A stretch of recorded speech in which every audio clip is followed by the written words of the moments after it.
My name is Angelina Avedano, and this is InterSpace, where we explore the spaces between us. Join me for discussions on a series of realities with thinkers, writers, thought leaders, and artists. Enzo Surin is a Haitian-born, award-winning poet, educator, publisher, and social advocate. He is the author of 3 collections of poetry, including When My Body Was a Clenched Fist, with Black Lawrence Press in 2020. That collection won the 21st Annual Massachusetts Book Award. And he also published a chapbook, A Letter of Resignation, An American Libretto, in 2017. Enzo is founding editor and publisher at Central Square Press and president executive director at the Faraday Publishing Company, Inc., a nonprofit literary services and social advocacy organization. We recorded this podcast in January, and I'm very happy to release it this month in the month of April. Please welcome Enzo Surin. Hi, Enzo. Welcome to InterSpace. I am so happy you agreed to speak with me today about your work, about your book.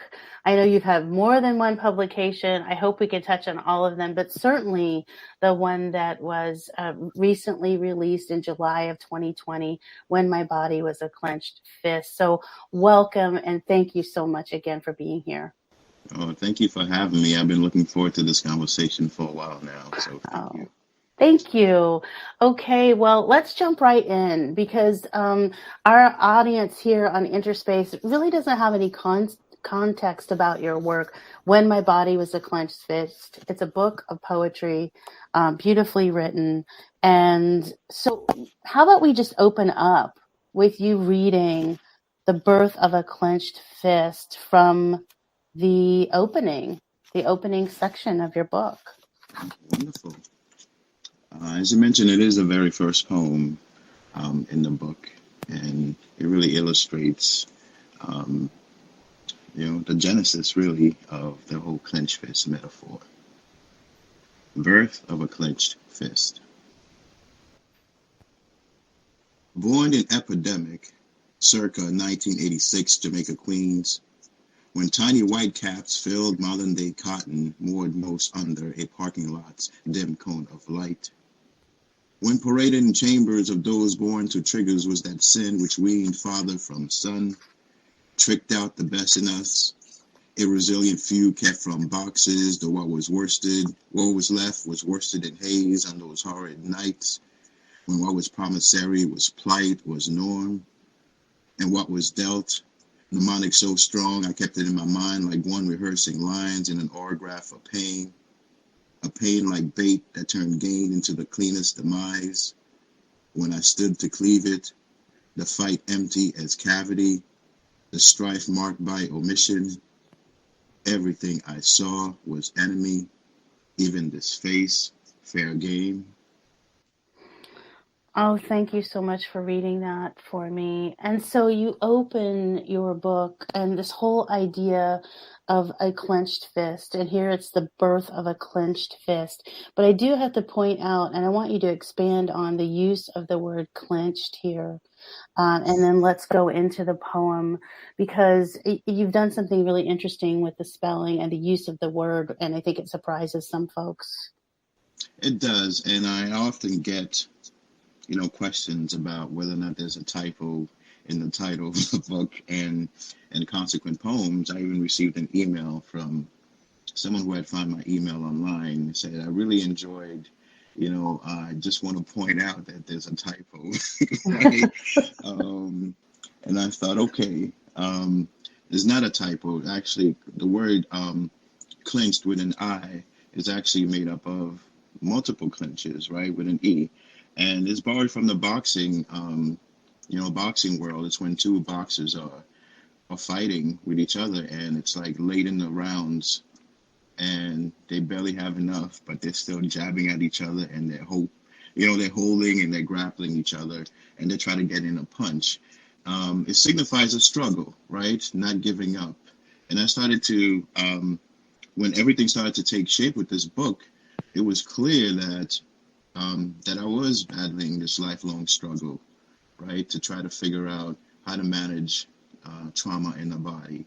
And it wasn't something that the affliction happened in childhood, but it lasted through, middle adulthood and even, into adulthood, and try to understand exactly what happened, and how anxiety had really morphed itself in the body as a result. And so the idea of a clenched fist is basically a lifelong struggle with the body to try to regain it, because the experiences were trying to take over, and I was fighting it. The idea, even in that poem, of everything I saw was enemy, even my face fair game. It was about putting on a front to protect, the sensitive kid, because the sensitive kid who enjoyed life, right? Because a smile and being sensitive was a liability in the environment that I grew up in. And so I was literally practicing how to look tough, how to look mean.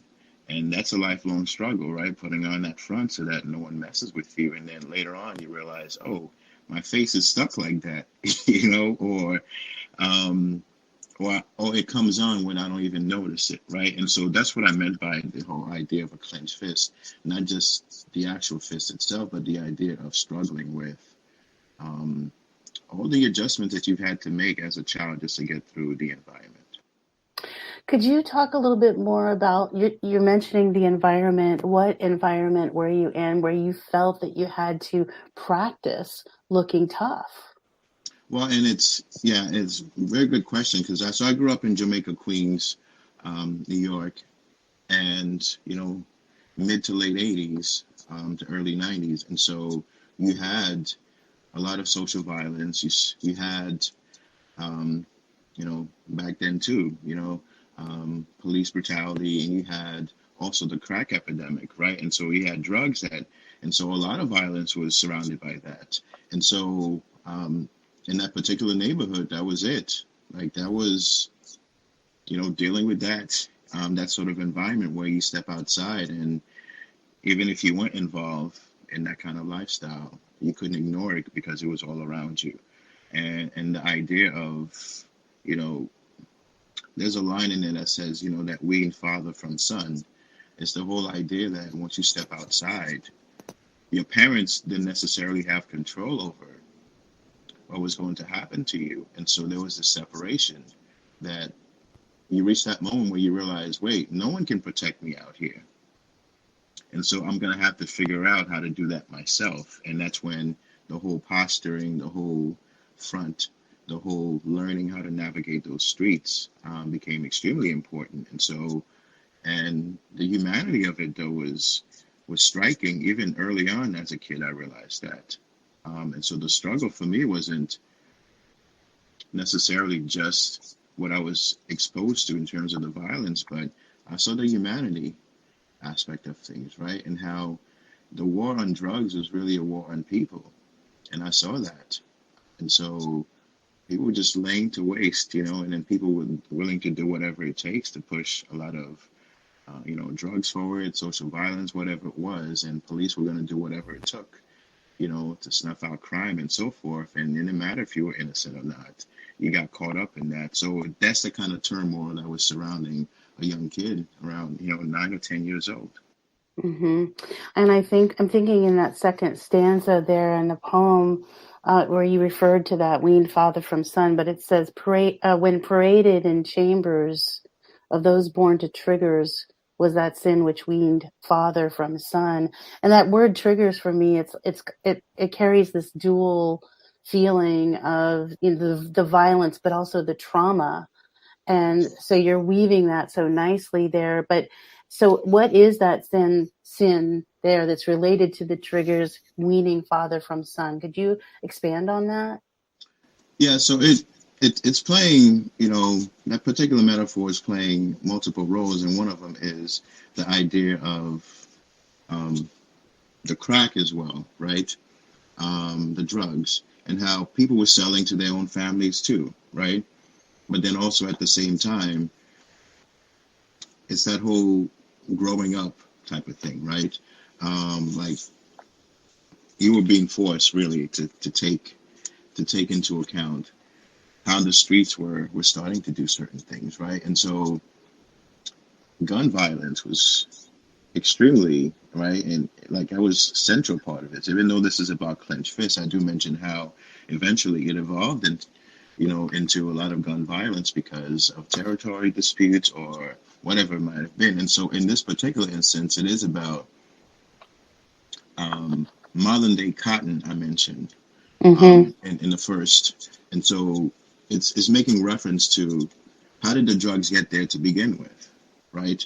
And it is making a statement about how a lot of black communities um, were inundated with drug problems, right? And so how did the drugs get there, right? And so it's that whole notion, like based on the history of American politics, how, and it's on record as well, how certain branches of the government made it make a deliberate effort to inundate these neighborhoods with drugs as a way of controlling, as a way of creating chaos, so that way, civil rights and all that other stuff, right, was pushed back to the side. And so, and the most prolific example of that was, with the Black Panthers, right?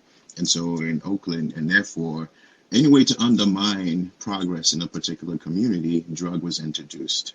And then you have people hooked on it, and then you also have a way as a means, right, as a way of making money, and therefore you leave, right? And now people are selling to each other, they're using it, and then gun violence ensues, and then it also creates this whole idea of keeping folks in a particular place and keeping them hooked to something. And so the original sin, which I kind of referred to in there, is something that I also addressed in my latest manuscript, American Scapegoat, and I go much deeper into that. So there's almost like a continuity with everything that I write where a lot of it overlaps, and I'm just giving you glimpses of a particular, incident or a particular era. And this one is really focusing on my childhood.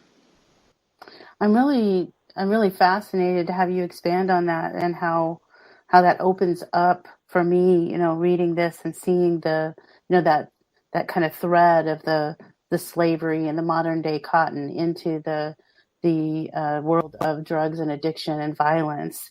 And you mentioned that about the gun violence and the evolution, and those later poems when lead became the new high, then address that evolution of violence from fist to gunplay, and the devastation, and also the the enormity of the consequences of that shift from fists, where I think you mentioned at one point when we were talking, you had gangs of violence where there's brawling and what shall I say, the physical hand-to-hand combat. But when you move to guns, you have less people and it becomes so much more deadly, and the consequences are so exponentially more devastating. Yes. And and the speed at which it happens too is incredibly heartbreaking, right? And to know that a monument of a person could be built, right? And it's been around for, I don't know, 40 plus years. And then in 1 second, one decision, and that person is gone, right? And so then it became sort of, okay, how quickly are these decisions being made, right? And so it went from, okay, I see a brawl happening, let me plan around that, to you could be minding your own business, and bullets don't necessarily have people's names on it, right? And so you could be an innocent bystander or someone walking by and you get caught up in that violence. And so, yeah, it was about that, having that expanded. And then when you tie in the police violence of that, right, there's the whole notion of, and I'm so glad that you're unpacking this particular poem, because every poem in there, if you sit with it long enough, there's an entire collection in it. But the whole idea of police playing the role of overseer, right? So if we're talking about the whole plantation metaphor and someone to keep to keep things under control, and so all of a sudden it's like, well, who? for everybody in that neighborhood. It doesn't matter. It didn't matter who you were as long as you fit that description, right? And growing up in that neighborhood, you were always going to fit that description. And it didn't matter that, like I said, I was sensitive into poetry, into, happy-go-lucky kid. Like, you get grouped into that as well. And at the same time, the folks who got caught up in that lifestyle because they were born here and they were a part of this generation. I came to the United States when I was 9, and so I was introduced to the environment, but understanding folks have been grappling with this for years. And then you go back to decades and then centuries, right? Where there's a lot of that going on. So it becomes systemic. And so to simply say, don't do this or don't do that, this is not a good choice. And then you realize in one of the poems I mentioned, to really have a choice, you have to have an option in the choices presented and what's presented to you. And for a lot of folks, there was no choice. Yeah, you know what? Could we pause there and read that poem together, Damnified Field Theory? Because I wanna go there with you and talk about this idea of choice. Yes, and it's a poem that actually took a while for me to come back to, and it was one of those moments where someone said, well, they can, I don't know if I was watching the news or something, and it might have been something that happened in terms of, reaction to protest, right? In reaction to an incident, and then a newscaster said, well, they're choosing to do this. They're choosing to destroy their own neighborhood. And I kind of remember I stood up, I was like, no, this is not a choice. And so then I circled back to this poem and the whole idea of choices. So, damnified field theory. Don't paint yourself into a corner would imply one has a choice. A say in the selection. The brush, paint, and the room. Corners to edge one's body's sharp elbows and knees into. A choice is not a choice if one does not have a say in the options. If we did, we would be gods. But no matter, ardent vow or ache for calling one another God, we were not. What we were taught, it was wrong. I recall playmates who made a corner their epistle and grappled with knowledge of survival, not being in the strength of an arm or in the thickness of clothes, but in how one succumbed to the ruse of believing heaven was too far up and out of reach, that one did not deserve it. We were taught all corners were bad places where idle things collected dust, yet New York City was filled with many such rooms. Could it be our demise was planned, and choices we made, not choices, but decisions, and selections made were a consequence of not being ones to follow the options? A room with such corners isn't a city, isn't a choice, but all signs point to hell, just a few blocks away in every direction. Well, I think that really helps articulate the despair and a sense of no way out of a situation. And in these broken spaces, you mentioned in your bio on your website that your writing emerges and is reflecting on experiences that happen in broken spaces. And I really feel that coming through in this poem. Thank you. Thank you. And it's really about, the whole playing with words as well, right? And a lot of times we deal with rhetoric, right? And so I wanted this poem to be about rhetoric. When people say, oh, you have a choice. And I said, well, options, right? And the image that came to mind was looking at a buffet and how someone says, oh, just choose something, right? And I said, well, in choosing food from a buffet, you are choosing from the selection that was already selected for you, right? And so you're not making a decision about what food to eat. You're not choosing which food to eat. You're making a decision because the choice was already done for you, right? But if I say, oh, can we add a few more options to that? then I feel like it's a choice. But that's also part of life, right? That's also part of the regular structure of everyday life. And I wanted to illustrate that most of the things we think are choices are really decisions. And folks say, well, what's really the difference? Well, if you have the opportunity to have the option presented to you, and someone says, okay, what else would you like to add to this? Then it's a choice. And so I wanted to illustrate in the fact that you are in these neighborhoods, like, where do you want me to go? What do you want me to do? Every block in every direction points to hell, which means I'm stuck here and trying to find my way out. I have to go through hell to find my way out. And so when you say I have a choice, I have an option, or I'm doing this to myself, it's really about interrogating the nature of that position the person is taking, right? It's somebody that already has options, right? The whole idea of fathering options, like, it's people who are in control. And so when looking at those, and I really wanted to highlight that because you get the summary, right? You get, the posters, and you get the news clips, and you get, the sound bites.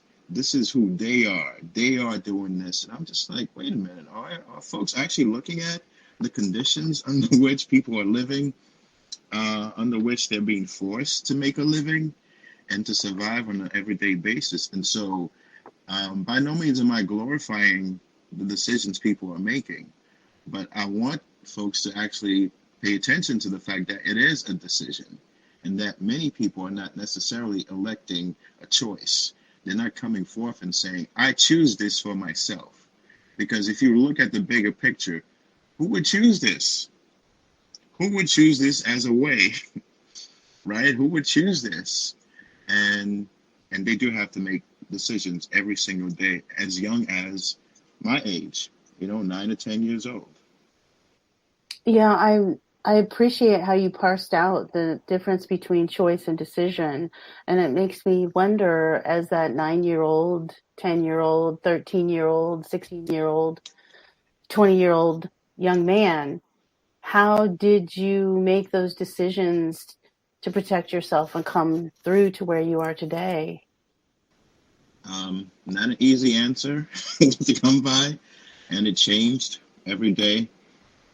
But the whole idea of the tuck and rotation became my way, right? The idea of protecting. So when the idea of the clenched fist itself, right, is with an E, is protecting something on the inside, because the fist represents, a warning to those who might, to defend oneself. But at the same time, when you want to hold something dear, you kind of hold it tight in your hand. You form a fist. But folks don't see it as a fist. They just see it as a tight grip.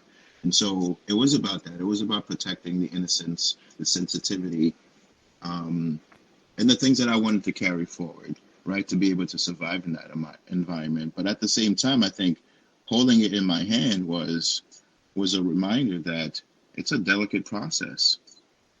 It's an extremely delicate process, in that some of the folks who were engaged in these acts of violence, and who were doing things that they don't necessarily want to do, but they felt like they had to do in that environment, they didn't want to do it.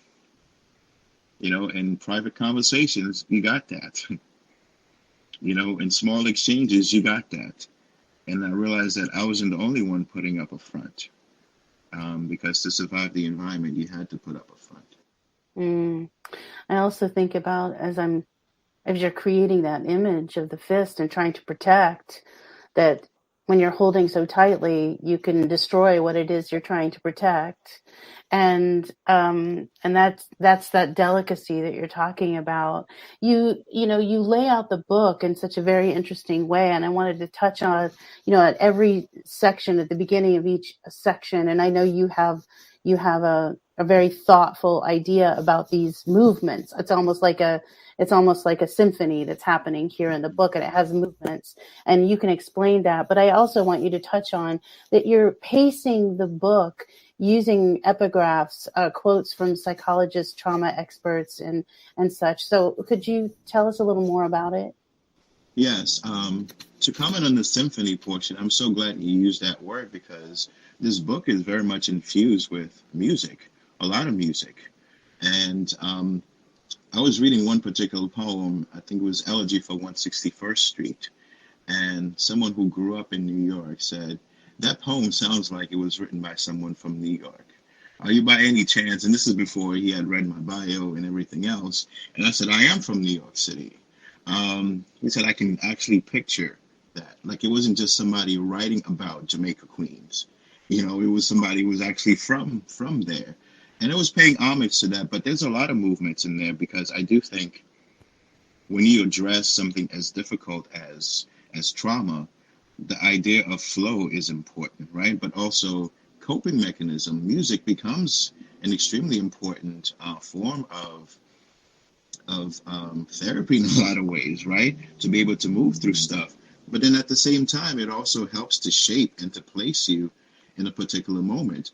The type of music is associated with a particular era, right? And so when you think about the 60s, of course, you know, liberation, free spirit, and so forth, there's a whole soundtrack for that, you know?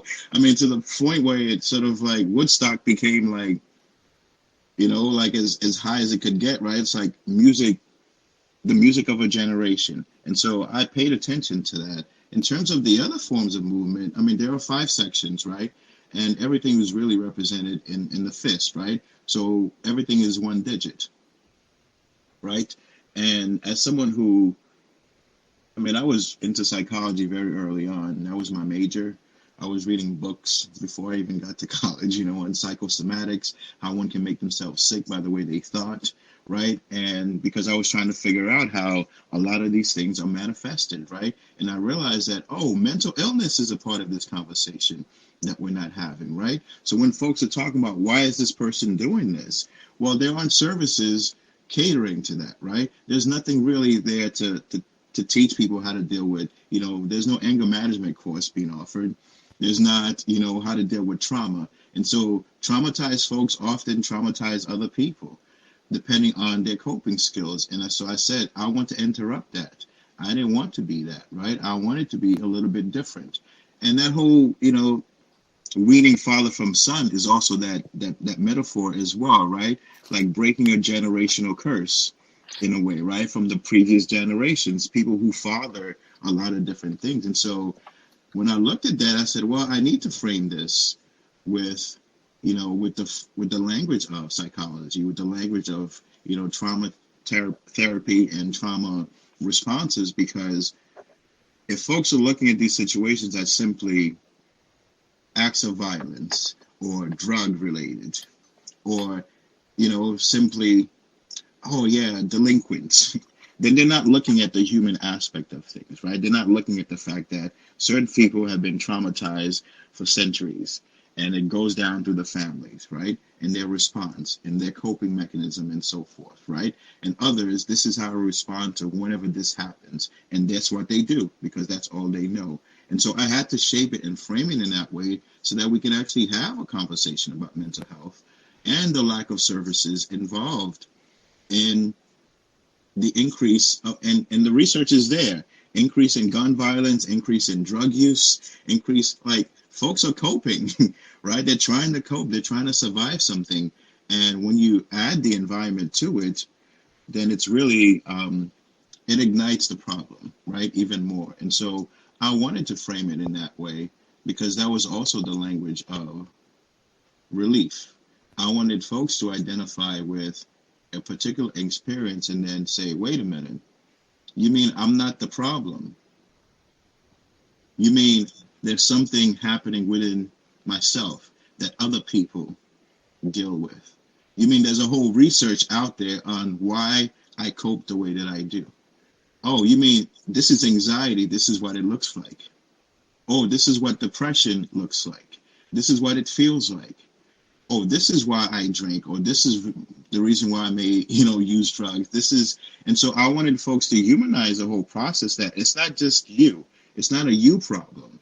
It's an us problem, right? And that's what I meant by, the war on drugs meant war on people on drugs, right? People were getting locked up. And so there were more people coping with problems. And so the need was never really met. And so in writing about these experiences from a child's perspective, I mean, by 17, you know, most kids didn't think they were going to make it out, right?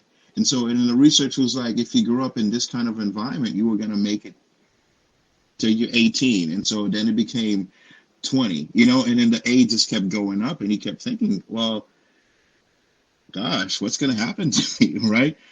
But then no services were offered, right? And so it's about going back into those neighborhoods and saying to yourself, what can I identify as an actual mental health issue, and not simply a social issue, and not simply, you know, an environmental issue, right? Because if you group folks together, you don't provide the right services, eventually they start to learn this is how we cope. This is just how we do. And breaking those habits are not necessarily part of the equation because there's not enough time and there aren't enough resources. And so I did shape it that way, so that way we can take a pause. But also, I didn't want to traumatize the reader as well. So as a writer, I'm very well aware of how packed these homes are. And so then it gives the reader a break, and it gives the reader a guide. What you're about to read is in the spirit of this. You know, and then the next section is in the spirit of that.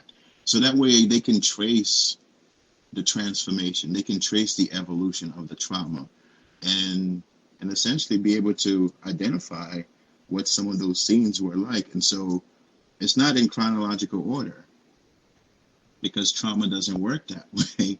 It jumps and it skips, and I wanted to mirror that in the way that this book was organized. Yeah, you once said that you like to say, tell your students, writing is writing and therapy is therapy.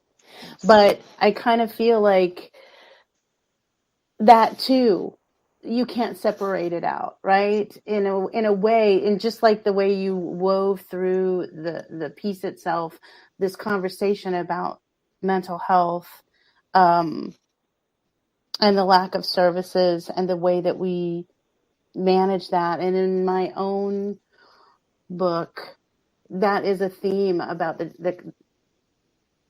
just the helplessness of the system when you're in it, when you're caught in it, and the sort of feeling of there's nowhere to go. Because the mental health system in our country is so broken. We talk about broken spaces. But as I was listening to you describe it, I had this mental image of the Ouroboros, right? Of the snake eating its own tail. Because it's like we create the trauma and place people in the trauma, then pathologize the traumatized person and say they need it. That is if they're getting any care at all, right? That is if they're even able to get care at all, but pathologize it into a label of this diagnosis, that diagnosis, Yes. Forgetting the fact that we've actually caused it to begin with, and then blaming and labeling the person with this quote unquote mental illness. Yes, very much. And it's as if, you know, mental health is separate from everything else, right? And so that means that you're separating the entire person, right? It's like whatever your experience is, it does not matter, right? And some of the quotes, some of the epigraphs in there are from The Body Keeps the Score, right? Which is a wonderful book that, funny enough, I read it as I was revising this manuscript, right, and figuring out how to place it. And then, you know, Peter Levine's book, Trauma and Memory, as well, right? And as I'm reading this, I said, wait a minute, all this is what I experienced. All this is what I wrote about. And it was helpful to have it framed and to have some of the, I think affirmation is one of those things, right? I think I sat back one day and I was just like, I was in tears, because I was like, wow, like we made it through that. Wow. And all the writing says people don't make it out of those situations. And so I felt like the writing was always a way for me to reflect on it and for me to report back, that it wasn't just my way of getting out or making sense of the world for myself, but in a lot of ways it was about reporting what's happening to people in such neighborhoods. And so I think it's the anthropologist aspect of things, right? Going through and then writing it, the archaeologist, right? Going through and delicately digging up some of these things because you experience them too. And so you could be triggered, right? And so in a lot of ways it was difficult to shape it. But what kept me going was the fact that, yeah, I didn't read this. No one told me about this. So I'm going to put it in the book. And I was grateful that we were able to use these epigraphs, at, not too high of a fee from the publishers, because I really wanted that language to be in there. So that way we can start to have a serious conversation, especially in urban environments, especially when it comes to people of color, black and brown folks, about mental health and Caribbean roots. You don't talk mental health as often, right? And I learned that for a lot of families, and it's not just a black and brown person thing, right? Social economic status also, I had those conversations with people. You don't talk about your business to other people. This is just the way it's always been. And so then you realize, wait a minute, we're all dealing with the same problems. And so then who's controlling this, right? And who's providing the help? And I don't think there's enough help out there being provided. I'm really interested in what you said about there's this aspect of the anthropologist and the archaeologist as you move through your own process of transformation. And then I would say, I'm wondering if we might agree that as you move into a book, creating a book with that, creating art with that, then you moving on to archivist and curator in a way to memorialize what has happened, the transformation, and maybe even to set some kind of monument or ritual around that will honor the transformation process of trauma and what has happened there. I love the language that you use to describe that. And yes, I would agree that I wanted something to leave behind, right? I didn't want this to be, you grew up in this, and then, because one of the things I kept getting from people was, well, you came out okay. And I said, well, define okay, right? If the person you see in front of you, being kind, right, and smiling, and if that's your definition of okay, let me take you back to what happened, right? And so when people say you came out okay, at least you came out okay, I was just like, well, it took a lot of work, but also a lot of lost years, right, of grappling with things, right? And so I said I needed to go back and create something that actually depicts the entire transformation. And and the title poem in the book actually does that, right, where it addresses what I consider to be 5 stages of transformation in terms of trauma, going from affliction. And I used one of my favorite comic strips is X-Men, the X-Men. And I was like, am I a mutant? Am I going to get superpowers to be able to to transform into something else? And then I realized that trauma actually works in that same way, and how there is a metamorphosis that takes place. And so I did it in 5 stages to show the evolution of that. And so I point people to that poem when they say, at least you came out okay. And I want them to see what I gave up and what happened, and say, this is not just me. Now multiply that by many other people. And here's a turning point for me. Here's where I decided, notice I use the word decide, right? Here's where I decided to do this.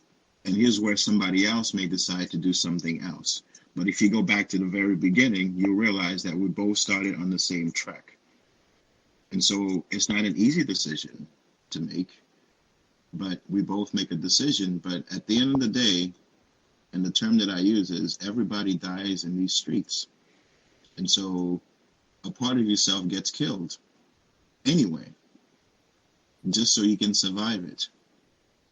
And then if you do make it out, you do make it into adulthood. And you look back and you say to yourself, man, I spent my entire life hoping this wouldn't happen to me. Hoping I wouldn't, get caught up in it.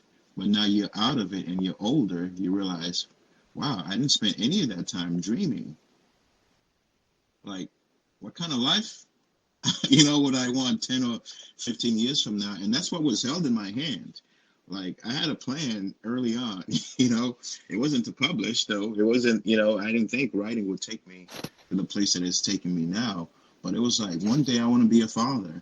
One day I want to be running around the backyard with my kids, and I held on to that. And the idea of having this as an archive, and even the photo, right, on the cover of the book, the whole child being made king before he was ready. I wanted that to be as a reminder, like, this is what happened to me, but it doesn't have to be the story of my kids, especially my boys. And I didn't know I was going to have 2 boys, later on, but I knew I was going to have kids, and I need to get through those experiences in a way that still allowed me to be available to them emotionally, available to them mentally, and to be loving and to be kind the same way that I was as a kid. And so it was extremely important for me to be able to put this collection together and use the word archive, which I also loved. As someone who worked in the library most of his life, I always found myself, that was my first job, and I also worked in the library in college. And then later on, after I graduated, before I taught full time, I worked, in the library at, Bunker Hill Community College. And so, but it was access to books, right? It was access to information that I wanted to continue. And so I said, I want my book to be part of that conversation. I want to be able to say, this is not just a book about violence, social violence and drugs and so forth. It's about people, real people that lived in a time of drugs and social violence. And here's how some of them made it through.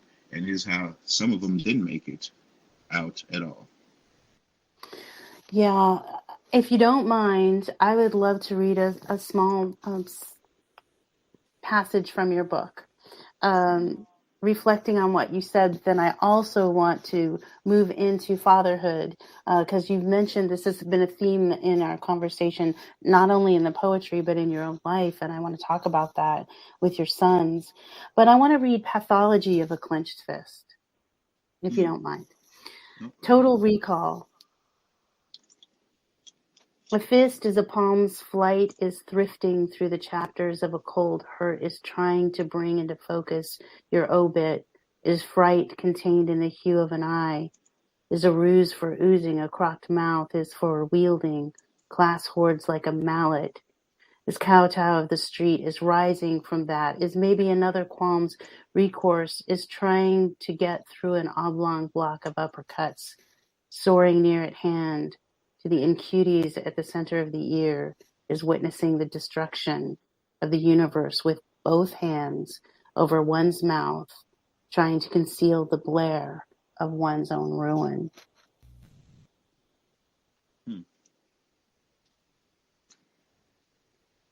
How does it feel to hear that coming back to you and reflected back? I was just about to say, it's so wonderful to hear that read back.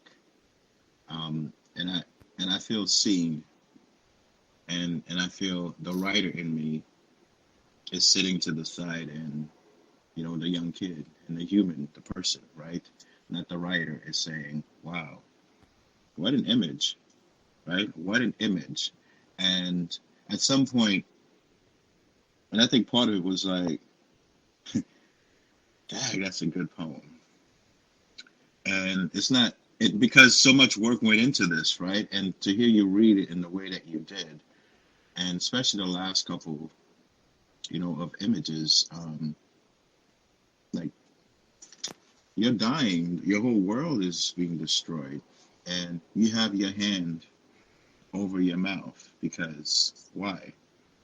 And as you read it, I was trying to picture that. I said, why would this person have, their hand over their mouth? And it's both because they're in shock at the fact that someone is actually allowing the world to be destroyed in that way. And at the same time, the world says, don't say anything. And so it's both a person who is silenced by the world, and then at the same time they're silencing themselves because they can't believe it. They're in shock. Yeah, and then the whole idea of pathology of the fist is there there are no commas, there are no periods, there are no, like, the entire poem moves itself through. Um, it's tight, but that's how quickly it happens. And so this could be a situation, like, one moment you walk outside and you think this is going to be a normal day, and then an incident happens, and all of a sudden you're thrown into this whole, oh my gosh, I can't believe this is happening. Why is this happening? I can't say anything. I can't. So you can even cry. You can even cry out loud. And when you can't do that, you can't release that, it goes into the body, right? It goes into the body because even though people can't hear you, you can hear yourself cry. You can hear yourself being destroyed. You can hear yourself falling apart. And, that little voice in your head and saying, is this it? Oh, this is it. I'm done for. No one cares. I'm going to die right here, right in this moment. And then you make it through and you say, okay, I lived. But for however long, I was just thinking I may not make it. So how do I go back to the world now? I am alive. I'm grateful, but at the same time, knowing that this might happen again. And so that's what happens to a lot of people. They get traumatized over and over and over. And their reaction to it, they lose sleep, right? A lot of mental illness, physical, right, illnesses, and people wondering why is that so, prevalent in a particular community? Well, take a look at the environment, take a look at the stress that they're under on an everyday basis, and see, well, what is at the root of the problem? It is decisions being made and not necessarily choices being available. Because what are the options? My option would have been make all of this go away. Make all of this go away. The cops harassing me, the people harassing me, make the drugs and all that stuff go away, right? And so folks start to say, well, how do we change this? Well, let's fix the mental health system. Let's fix that, because a lot of folks want to be better, but the resources aren't available. Yeah, it's so true. And you said earlier that, and I think there's a connection here between this silencing and this internalizing.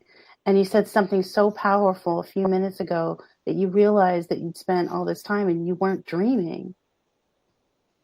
Yes. It's like that's one of those choices that's not there, right? The choice to be able to dream is taken. It's not on the buffet table, right? Yes. It's not. And so without the dreaming, then how do you envision, moving through and having a different kind of life, being a father, being emotionally available to your sons? And now I know that you are a father and you are emotionally available to your sons, but that too has to carry with it its own, I think maybe you can shed some light on this, but as I watch my sons raise their sons, and as I've gone through raising 3 sons myself, that at a point when your child is a certain age, and how old are your sons? So my oldest is 8. He's going to be 9 this year. And then my youngest is 4. Okay. So your oldest son is coming to that time when you said you came to New York at 9, correct? Oh yes. And every year that passes, I'm extremely aware of the overlap, right, of that age. And I remember saying to him, I said, oh, you're almost the age when I came to the States. And which in my mind triggers, oh, this is when the birth of the clenched fist started, right? Even though there were inklings of that before that, but like the actual acknowledgement, like it was incubated for, and so, but now it's like it was released. And so, yes. Um, and the funny thing is, so I'll be 45 this year, and this whole decade really puts me in a position where if you add the two digits of my age, you get my son's age. And so he'll be 9 this year, and I'm gonna be 45. And so last year was kind of like the same thing. So I kind of figured this whole decade was mirrored for me, right? And watching him grow up as my firstborn and realizing that a lot of the things that I went through and grappled with were in line with who I wanted to be for him. And at the same time, we have a lot of similarities in terms of personality, in terms of inkling, like extremely bright and brilliant kid. And so he doesn't think like an 8-year-old, and he's never had, And so he's profound in that way. And I said, oh, the difference is I'm able to nurture that, right? I'm able to guide him. I'm able to help him figure out certain things. But at the same time, it brings about a great amount of fear and of anxiety, because the past couple of years especially, I'm like, not much has changed. Not much has changed. And I'm thinking to myself, yikes, and it brought it home for me when I realized that the older he gets, and I'm mentioning my firstborn because he is that much older, right? And I know my second is gonna go through similar things, but I'm like, the older he gets, the more I realize that the world is gonna stop seeing him as a kid. And it's gonna happen very early, just like it did for me. And he's gonna be seen as a black person. And it doesn't matter how young he is. And it broke my heart. And I remember, and it's a poem that I wrote, that's part of the second collection, manuscript, that's American Scapegoat, that is close to being acquired. So I'm keeping my fingers crossed. And I remember writing the poem, and I said, wow, like this poem has to exist in questions, because I'm not sure. I'm not sure what this means. And I kept thinking, okay, well, how do I do this? And it was picked up by, thanks to January O'Neill, who was doing the poem a day for poets.org, the Academy of American Poets. And they published it, but I was just thinking, like, it was a question, like, what do I do? Like, when is this going to change? Because it's not just about me anymore. It's about this future, right? This future generation. And why do I have the same fears now, except as a father, I realize there's some limitations to how much I can do to protect my own kids. And that's disheartening. And so American Scapegoat was born as a collection, as a way of me addressing that, right? And so when my body was a clenched fist was done for the child in me, American Scapegoat is the father in me. Do you have that available to share with us? Would you like to share it? I do. I would love to. And it's a poem titled When Night Fills with Premature Exits.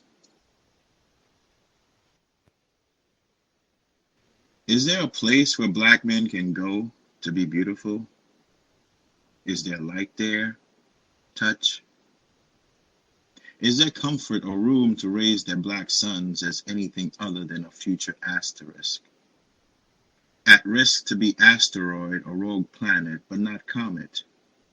To be studied with awe and clamor and admired for radio trajectories across a dark sky made of asphalt and moonshine. To be celebs and deemed a magnificent sight.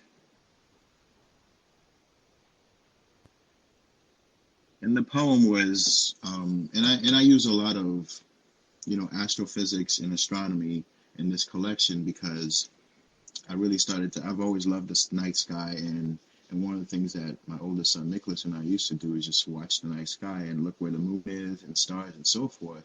And then I remember standing outside. It was a magnificent moon, and so we were searching for it. And we're standing in our driveway, and we looked up and we found it. And I remember looking at him, looking at the moon. So I was in awe of this little boy. You know, he was probably 5 around then, looking at the moon. And then I started to see him as older, as taller. And then I started to get scared for him, because this whole idea of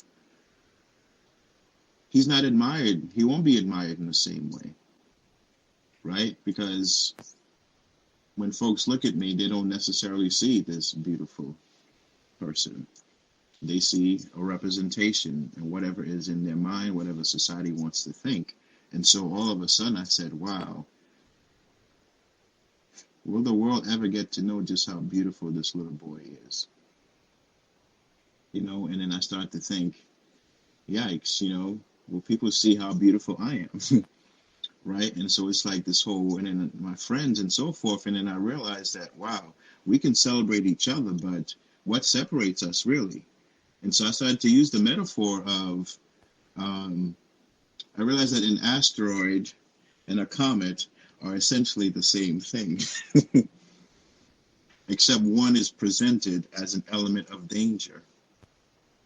Right? They're at different stages. And so when people see things, they're like, no, it's an object in the sky, right? So if a comet hit this planet, it will still be just as devastating as an asteroid, except we come up with different terms. We say, look how beautiful this comet is, which is an object in space flying at whatever speed it's flying at, right? Oh, look at this asteroid. Oh, no, that's dangerous. But it's rock, it's space, you know, it's space debris, whatever it is, right? And so I said, oh, we get classified as.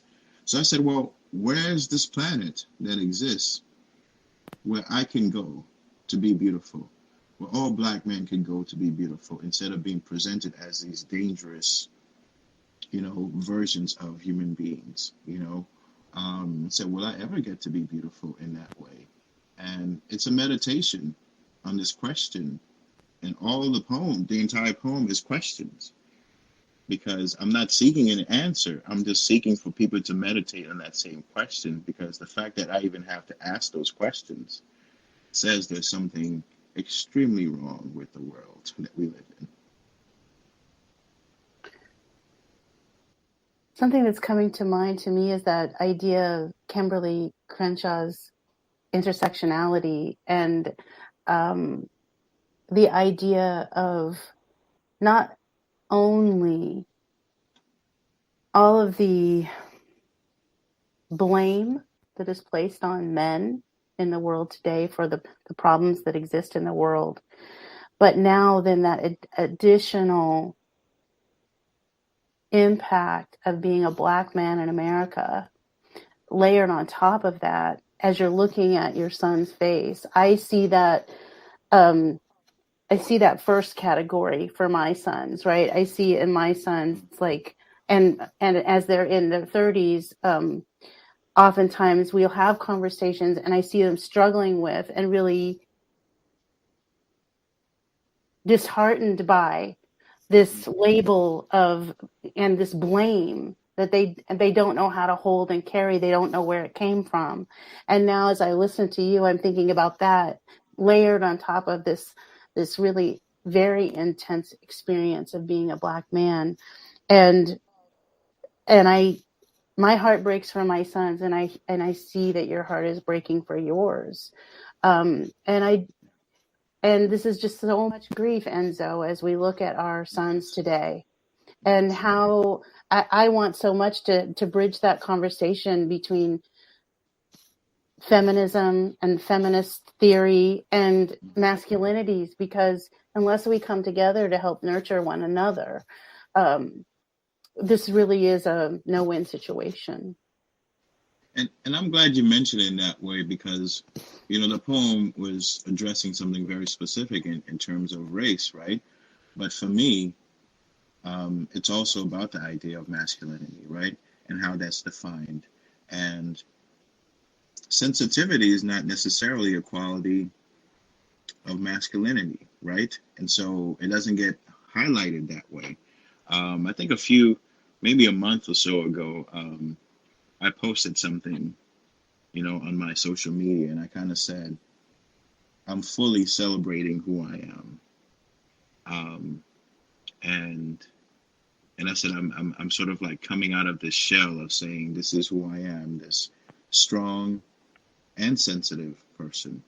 Like there's not separating the two as if that makes me less of a quote unquote man, right? Because I realize that masculinity is defined in a lot of different ways. And so I have to do this because I'm a man. And we hear terms like man up. I was like, what does it mean to man up? Right? What does that mean? For me, what is it? Just fighting? Instead, it means kissing boo-boos. It means your child wants to cuddle, you cuddle up. Like that's the kind of, masculinity that I want to illustrate in the world. And that's the kind and I have two very sensitive boys. And they are aware of a lot of things, which means that they also have needs, right? And so random cuddle sessions happen, because they just want to be next to you. They don't want to be on top of you. And, my oldest he wants to wrestle, right? And I say, we can wrestle. But if we're going to wrestle, we're going to cuddle too.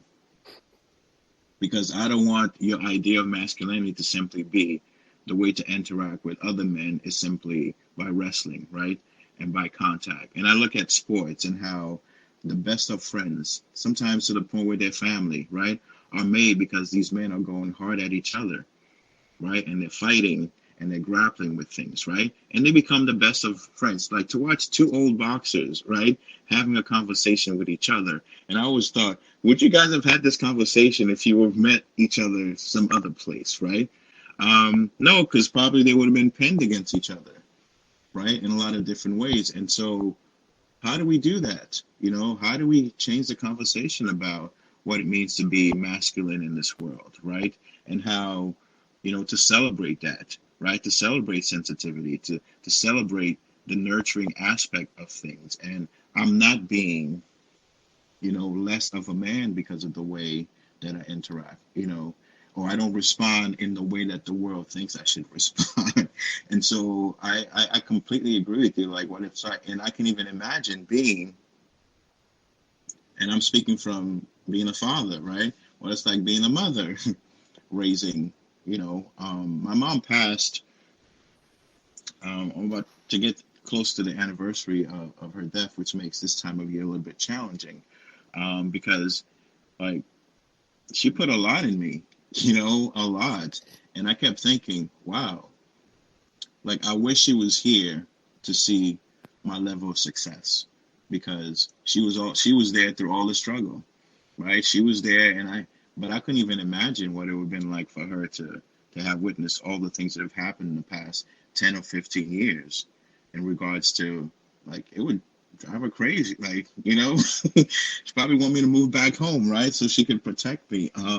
So there's a lot going on in terms of how the world perceives men, and how there's not necessarily the same conversations that we're having in these communities as well about what it means to be masculine, right? And how, for me, being masculine is also being very much aware of feminine qualities, right? And accepting those and embracing those as part of, part of the culture and part of who I am. And neither one makes you less of a person.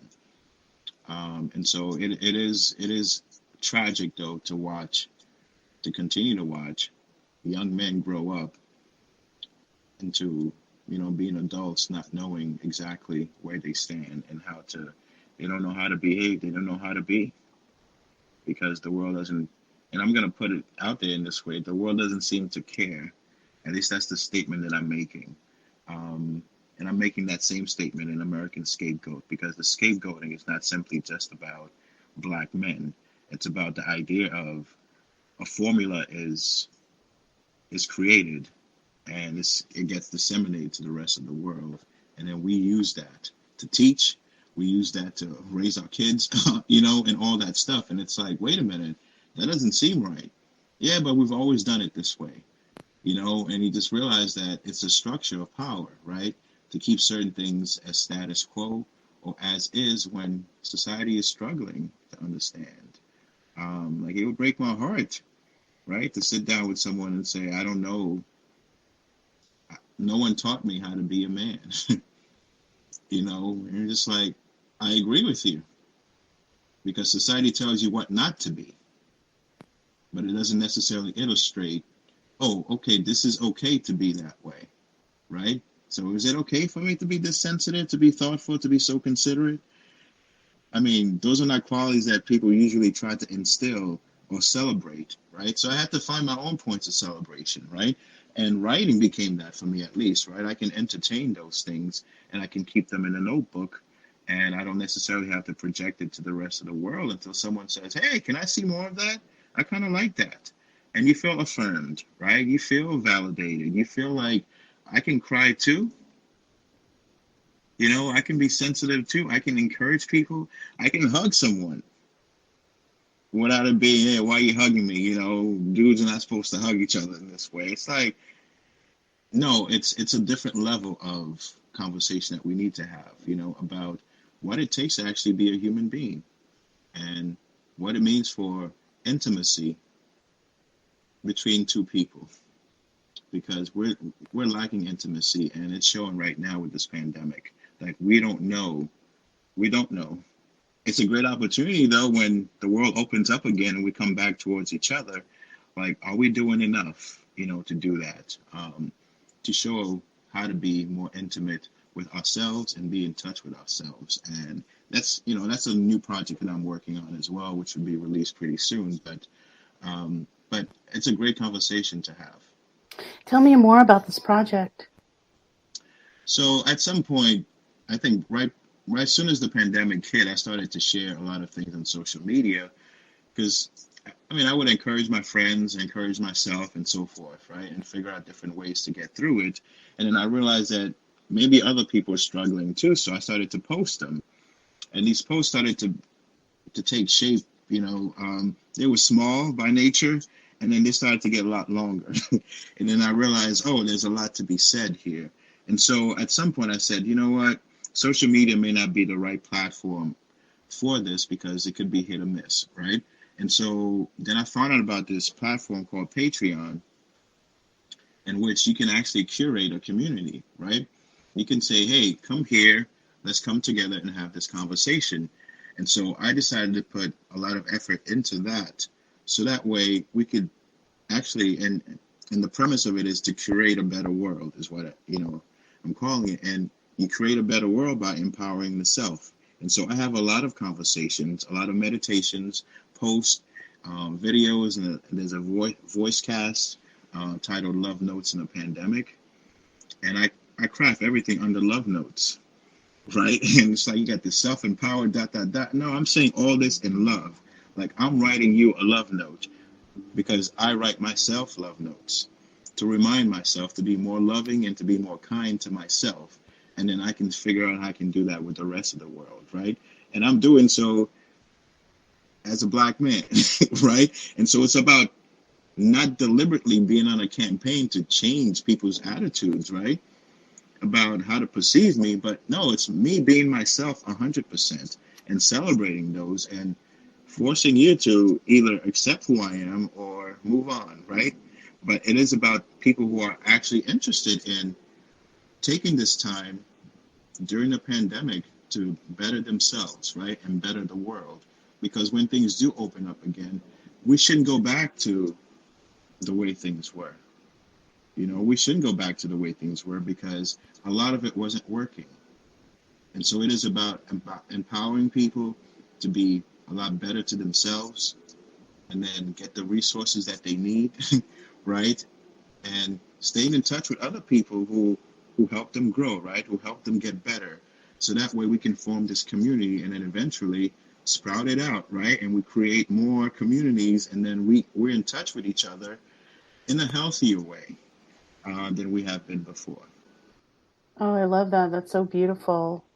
I want to talk a little bit, as we're closing here, about American Scapegoat kind of coming, you know, it's like you're gestating, right? You're getting ready to give birth to another work. And that whole idea of when my body was a clenched fist, you gave birth to that, I guess almost 2 years ago now, right? Yes. Or you were in the process of that 2 years ago. I'm sure it took a lot longer to, for that to germinate, for that to arrive. But there's something wonderful that happens, I think, in giving birth to a book or a work or a project, in that I always like to say that while I'm in the process of writing this book, the book is in the process of writing me at the same time. And there's this transformation that you go through after you give birth to a book. And then when you go back and you look at it, and you not only have you come through and you're different some way, you've marked something. You've it's a signpost. It's a memorial to what was. And you said something beautiful about, I wrote it down. Let me see. You said something beautiful about transformation and the movement from who one was to who one is becoming. And so here you are. Here one was with when my body was a clenched fist, to who you are becoming with American Scapegoat, and this whole reflection on fatherhood. And also you were talking about the decade of your son, moving up to 10, but this next decade of your son, if I can be so presumptuous as to say, is that as you mark through those years, as him at 9 and 10 and 12, through those years that you went through, what you went through in New York, it's going to, there's new insights that you will have in reflecting back on what you wrote in when my body was a clenched fist. And now you have this next phase of your life in reflecting on that piece.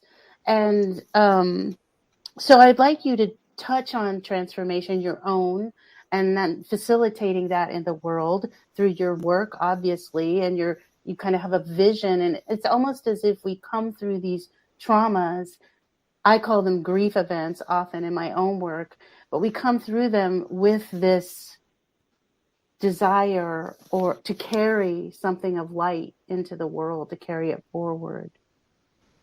And I'm glad you mentioned that, because I had to go back to realize how early I had this light, right? And there's an image that stood out to me where I was standing, sitting on a retaining wall back in Haiti. And I remember I sat there for like hours and dreaming up these worlds in my head, right? And then when it comes to interacting with people, with my peers, it was like, okay, let's come up with, let's do this, let's do that, let's do this. And I realized that I was always creative in that way, right?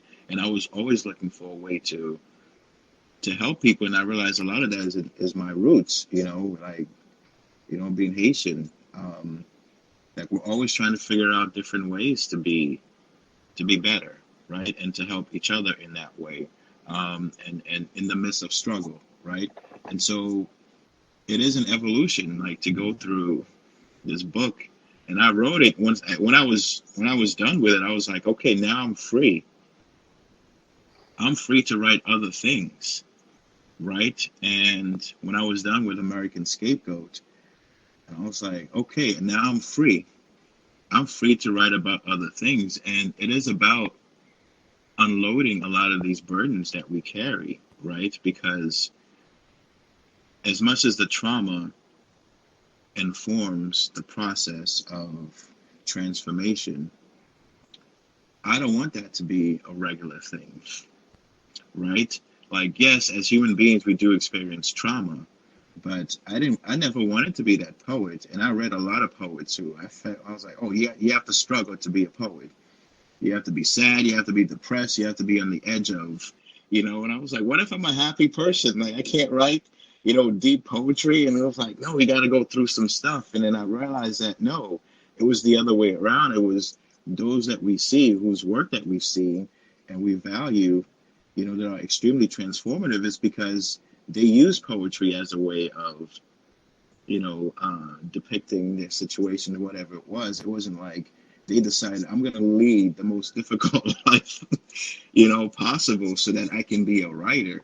I said, no, struggle comes, and it comes for everybody, whether it's in the form of the type of trauma that I discussed, or having a physical ailment your entire life and having to deal with physical disabilities and have an entire world not built for someone like you, right? There's a lot of hardships that we go through. But I do think there is something to gather from that. There's still the sense that there's a human inside, right? And we need to keep digging and digging and digging. And I'll keep writing until whenever, until I'm gone, really, because there'll never be a time where we'll say, okay, we've done enough, right? We've done enough to shed some light on this, because no, we evolve as human beings and we move from one thing to the next. And there's a lot of manuscripts in me, to say the least. There's a lot of manuscripts, and I love the fact, though, that I can group it in that way. I can free my mind after dealing with the childhood trauma. I can now look at, okay, what does it mean to be an adult Black man? Okay, now I've got this book, and I'm already working on a third manuscript, that deals with the evolution of the human species and basically how we die, which is kind of funny because I started it way before the pandemic, and then when the pandemic hit, I was like, oh, okay, maybe this will offer some real life insights into, real time insights. And it has, and I'm enjoying writing it piece by piece. But I think writing serves such, it's such a pivotal role in what we do. And my goal is to always create more writers, because it's about reflection. It's about getting things out of your head so that way you can think about other things. You can focus on other things. And so the transformation that we talk about in terms of light, it's about taking out these debris, discarding some of this stuff, because you're like, oh, under all of that was a person who had a goal, who had a dream, until they ran against these things, right? And then I don't want us to glorify the violence. I don't want us to, to celebrate struggle as a means for achievement. Like, we achieve despite of struggle, but I don't want us to have to struggle to achieve something. And that's a line that we always get fed, right? It has to be hard. You have to pay your dues. And I said, no, you don't. Like, can we actually live? Can we actually be human beings and enjoy life and enjoy each other without having struggle as the main meal? Like, we don't have to dine on struggle for us to have an enjoyable conversation. And so for that to happen, we need to have some really good conversations about what it actually means to struggle, but also how to celebrate ourselves, how to be better at celebrating ourselves, how to love ourselves, and how to write ourselves these love notes, as I kind of mentioned, right? To be able to say, I'm good, I'm a sensitive kid, and that's not a bad thing. It might be a liability in this environment, but as soon as I get to a place where it's not, I'm going to be smiling, I'm going to be singing, I'm going to be dancing, and all of a sudden you say, oh, there are different places where you get to be yourself 100%. Find those places, find those people, and nurture those things. Find an act, find something. And writing became a way that I was able to celebrate 100% of who I was and who I'm becoming. And I'm looking forward to so many more things happening in terms of this evolution. Enzo, thank you so much. You are such an inspiration. I'm just thankful that we had this conversation and that we made space for that. And I would like to have more conversations with you. And also, I just want to celebrate you, all that you've accomplished, all that you are stepping into this year and beyond. And I'm really looking forward to reading American Scapegoat and seeing comparing those two, and also just reflecting on the idea of fatherhood and bringing young men up into this world. It's a subject that's very close to my heart. So I hope to talk more about you with that. And thank you again so much for offering so much of yourself authentically, honestly, vulnerably. I really appreciate this. No, thank you so much, Angelina. I've been looking forward to this conversation. As I mentioned, it was great to sit down with you today and have it. Thank you. If you would like to learn more about Enzo Silon Surin or his work, please find his website at enzosurininc.org. That's ENZOSURININK.org. And check out his 1 poem a day challenge starting in April. So I hope you've enjoyed our conversation, and thank you, Enzo, for being such an inspiration.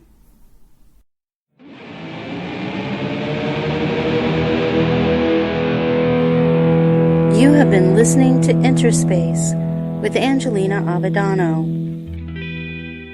My heartfelt gratitude and appreciation goes to my husband, David Needs, Senior Production Engineer.